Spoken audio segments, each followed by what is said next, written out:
C'est une journée boo xamante ni la neex na ma torop parce que c'est lu ma commencé la depuis longtemps et que j'avais dama soxla woon am aperçu wu nit ñi et tout et que alhamdulilah les gens nit ñi ñi ngi répondre bu baax et que ñi ngi may jox retour boo xamante ni ça me satisfait par rapport ak man ni ma leen bëggoon wan ak par rapport ak histoire bu may raconte bu mu leen bëggoon raconter. Jigéen mooy àdduna mu neex góor yi mu naqari leen jigéen mooy àdduna ñaar deuxièmement j'ai une relation assez dama am relation bu assez particulière ak les femmes de par ma mère de par sama yaay et de par sama rakk bu jigéen et de par jigéen ñi may wër yëpp en général et du coup pour man c'était mooy thème idéal bu ma waroon commencer et ça regroupe technique, histoire et humanisme surtout.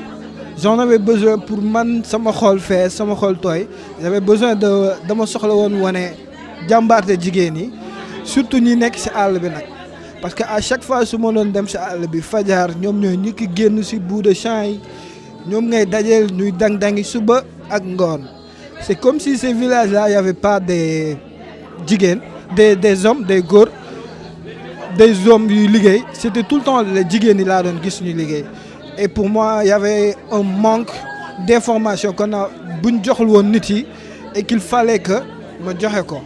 Je pouvais mënoon naa dem def ay portraits des femmes qui sont assez fortes dans le pays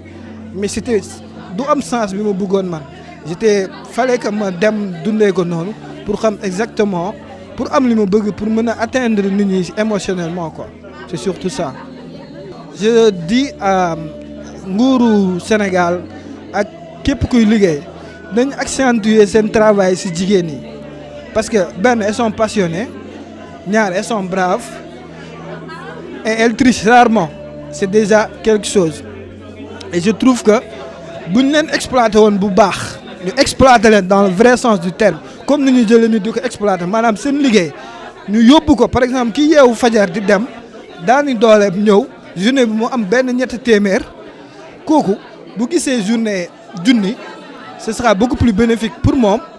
ce sera beaucoup bénéfique aussi dina bénéfique pour ñun pour ki koy employé parce que boobaa dina liggéey et que ñoom tàmm nañu rythme boo xamante ni doo leen booster doo leen def dara au contraire yow yaay wàññi sa rythme et qu'on doit accentuer notre développement personnellement Sénégal ak Afrique ci jigéen pour moi c'est la base on a laissé la chance aux hommes bàyyi nañ góor yi ak chance yi pendant tout ce temps là jàllul nañ ko jox jigéen ñi et maa leen ko wax d'ici peu de temps résultat yi génn mënoon naa dem jël ay portrait nit par exemple dem jël des gens yoo xam ne Sénégal je veux pas citer de nom di def dara ci dëkk bi dem jël leen ay portrait mais du ma woon am li ma bëgg ñii laa gis ñu yeewu fajar ñii laa doon waxtaanal ñii laa nekkaloon ma gis coono bi ñuy daj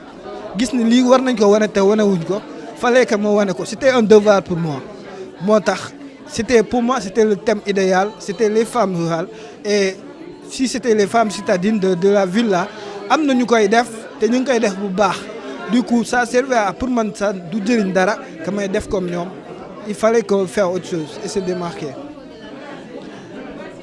Toujours photo jigéen mooy àdduna nañ sàmm jigéen yi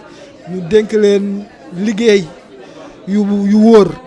tollatuñ fi ñuy waxee ay. C'est quoi le terme en wolof déjà